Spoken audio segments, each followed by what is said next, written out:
Jadi janda Virgoon. Kini Inara Rusli terharu dapat penghargaan dari kedubes Korea.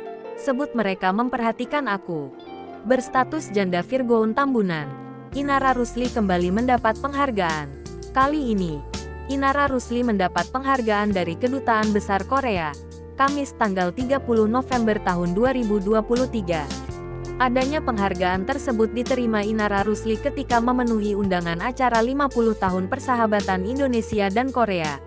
Alhamdulillah, ini adalah sebuah kehormatan buat aku bisa diundang ke peringatan 50 tahun persahabatan Indonesia dan Korea, ujar Inara Rusli saat ditemui di Hotel Mulia Senayan, Jakarta Pusat, Kamis tanggal 30 November tahun 2023. Kemudian aku dapat kesempatan piagam atau award nih.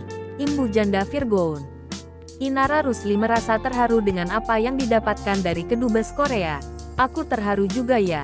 Ternyata mereka cukup memperhatikan aku sebagai influencer ya, katanya. Inara Rusli berhasil mendapat penghargaan atas usahanya memadukan kebudayaan Indonesia dan Korea. Usaha aku untuk mengasimilasikan budaya Indonesia dan Korea melalui produk brand aku sendiri, ujarnya. Inara Rusli yang semenjak proses perceraian dengan Virgoon menjadi seorang pebisnis pun mengeluarkan produk perpaduan Indonesia dan Korea.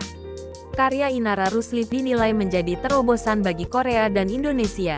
Selain Inara Rusli, beberapa selebritis yang juga mendapat penghargaan di 50 tahun persahabatan Indonesia dan Korea, yaitu Raffi Ahmad, Ruben Onsu dan Luna Maya.